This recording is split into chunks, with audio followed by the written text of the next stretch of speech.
rapaziada! Tudo suave, tudo bacana, como vocês estão? Suave? Suave Bright. Que isso? Suave Bright. Nunca escutei isso na minha vida. Ela me falou Suave Bright. Você sabe? Você conhece? Enfim, galera, tô aqui Suave Bright, tranquilo. O assunto é tenso, a gente tá rindo de nervoso, né? Porque rindo pra não chorar. Rindo pra não chorar, porque a situação tá, ó, osso.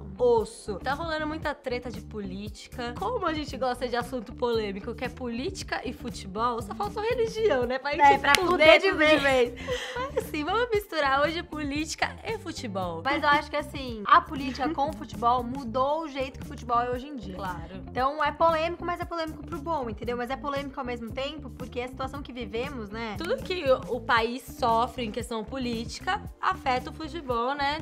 Direto ou indiretamente. Em muitos casos foi diretamente. E pensa que na época que influenciou, tipo, dos fatos que a gente vai contar, era muito mais fácil, porque não tinha todo esse marketing, toda essa empresa, toda essa indústria por trás do futebol. O futebol era uma coisa nova e, tipo, correu várias mudanças, então, né? Exatamente. A gente não veio aqui pra trazer fake news, a gente tá aqui pra falar a verdade sobre o futebol e coisas que talvez vocês não saibam, muitas coisas nem a gente sabia, a gente pesquisou pra fazer, então a gente vai trazer isso pra vocês. Não aguentei. A primeira relação entre política e futebol que a gente vai fazer é quando os negros realmente conseguiram jogar o futebol brasileiro sem ser negado ou excluído ou uma coisa ruim. Como o futebol do Brasil surgiu da Inglaterra, tinha um conceito europeu por trás, branqueamento. A gente sabe muito bem que o racismo é algo cultural. A real é que o Brasil era racista, muito racista naquela época. Amiga, tinha acabado de abolir a escravidão e as pessoas continuavam sendo racistas. Tinha aquela ideia de que o negro era escravo e que não se misturava. E como o futebol era uma coisa de elite na época, que rolava dentro de clubes, etc. Era pro pessoal que tinha dinheiro, então não tinha negros misturado com eles. E aí a Ponte foi o primeiro time a ter um jogador negro, a ter um presidente. Miguel do Carmo, ele era presidente do time. Isso em 1900. Gente, muito tempo, né? Muito tempo. Ele foi o primeiro que deu essa pontapé inicial pros negros conseguirem jogar futebol de forma passiva aqui no Brasil. E aí foi aí que surgiu o termo, né, macaca, que a galera chama Ponte, mas tipo... Até hoje, tipo, exatamente. eu pelo menos não sabia que tinha sido dado esse apelido num termo pejorativo. E a gente fala, tipo, macaca, não sei o quê, e a gente não sabe que isso veio de um termo racista. Exatamente. Olha que bizarro isso. Tipo, é uma coisa super normal que a gente super usa. E vai saber, tipo, quanto isso não causou de sofrimento na época. Não, causou, com toda certeza. Exatamente. E depois disso veio o Vasco também. Vascão. O Vasco foi muito importante, né, nessa luta contra o racismo. E eles foram campeões de um campeonato, enfim, que tava tendo. E eles tinham... 7 jogadores. 7 jogadores negros. Tipo, isso... No time titular, né? E isso na época era, tipo, um absurdo, assim. Então, o que fizeram? Flamengo, América, Fluminense e Botafogo. Eles formaram outra, né? Outra liga. Pro Vasco não participar.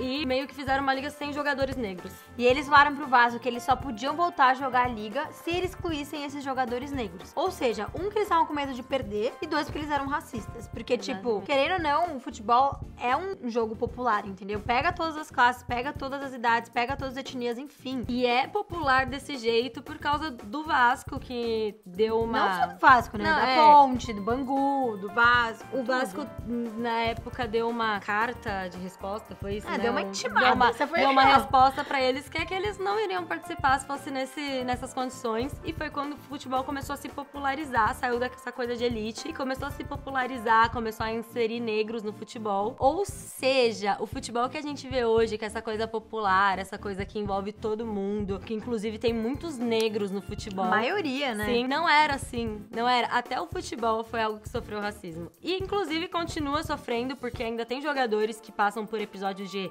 racismo, né? Teve aquele... Foi com o Daniel Alves, né? Que jogaram banana pra ele. E vários outros casos que chamaram de preto. Vê que faz assim, com pele.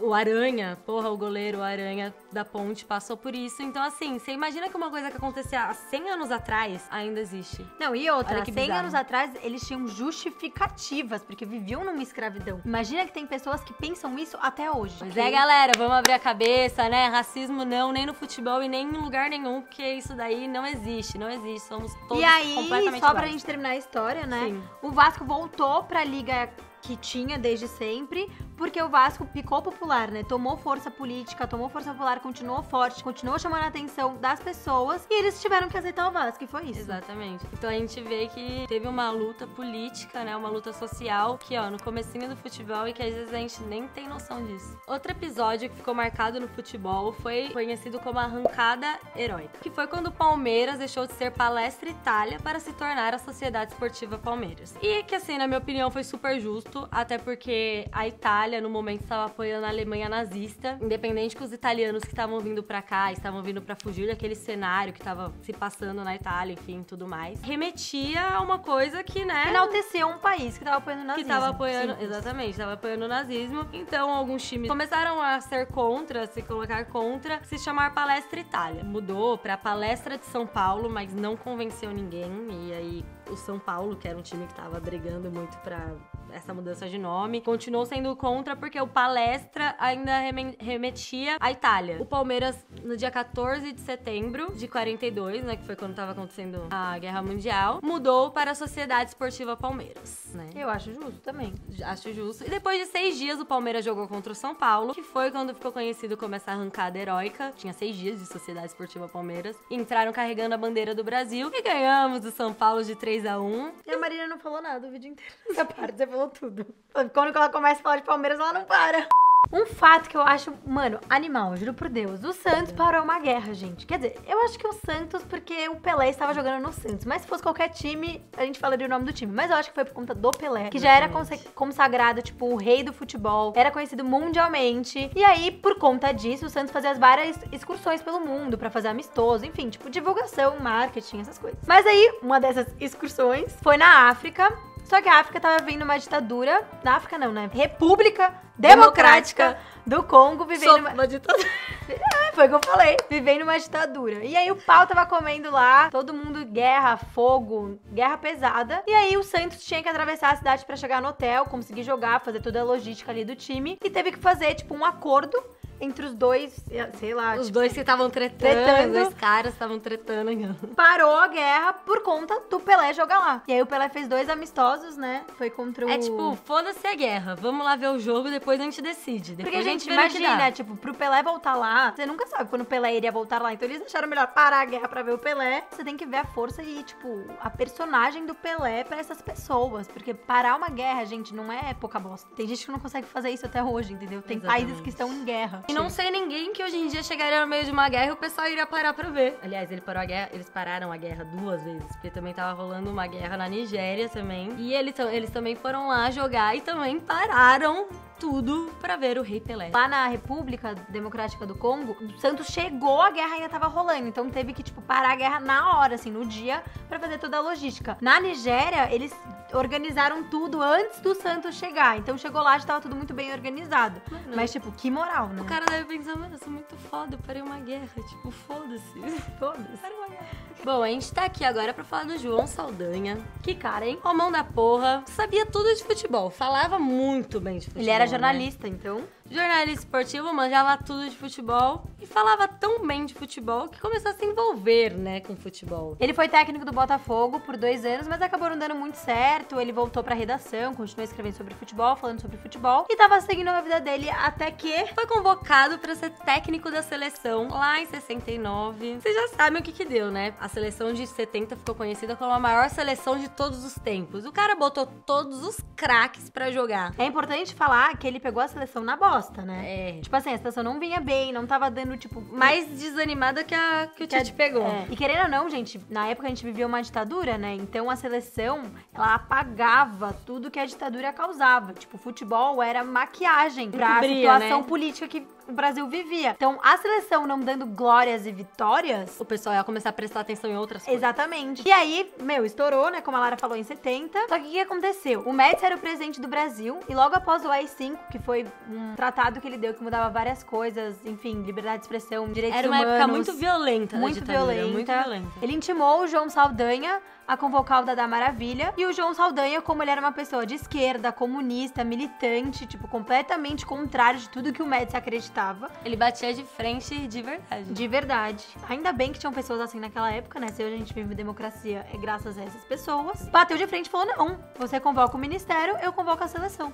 Simples assim. Lindão, cuida da política, aqui do futebol, da seleção, cuido eu, porque eu sei o que eu tô fazendo. Mas não deu certo, Mas né? não deu certo. Amiga, Porque, gente, o Messi... cara foi mandado embora 2 semanas depois. Exato. Afinal, né, meu amor, nessa época não existia democracia, nessa época era ditadura. Se ele não fosse mandado embora, se ele brigasse, não sei o que, ia sofrer tortura. Então era Ele ia melhor... ser morto, é. E hoje ele é conhecido como um cara, né, João sem medo, porque ele bateu de frente e é isso. Não é bater de frente com seu papai e com a sua mamãe. É, gente, ó.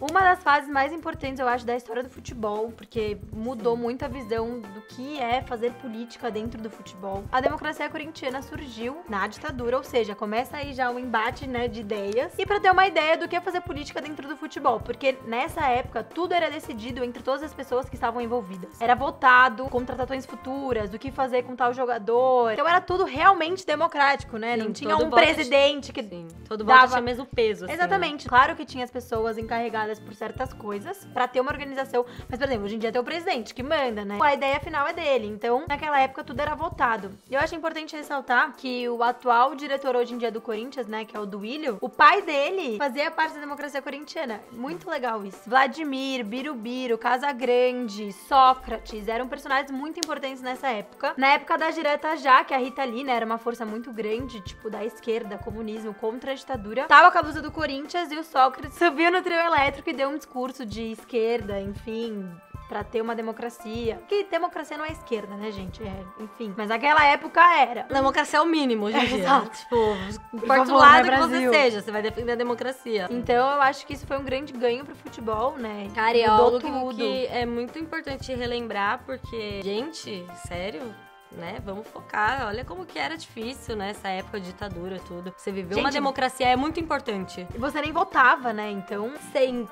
Sempre ser a favor da democracia. E aí, acho importante falar isso, que foi um grande ganho pra democracia do Brasil. Política dentro do futebol. Sim, e teve outros que a gente não colocou aqui também, senão o vídeo ia ficar muito grande. Mas tiveram várias coisas políticas que foi ligado ao futebol, várias coisas na época de ditadura, enfim. E é legal ver isso, né, gente? O quanto o futebol influencia na vida das pessoas. Porque as pessoas dizem que política e futebol não se discute, mas no caso eles podem ser sim discutidos. E se for de uma conversam maneira, muito. se for de uma maneira civilizada, é importante ter informação nunca é demais. E a gente veio aqui pra trazer essas informações pra vocês, que a gente é zoeira, mas a gente também é papo sério, entendeu? Papo sério. Política, gente, não é algo ruim, ok? E sem se Vivemos colocar de lado numa nenhum, época... né? Sem Exato, mas é que a imparcial. gente vive numa época que política... Nossa, você fala de política. Gente, política é você tá numa reunião do seu trabalho. Isso é política. Política não é só...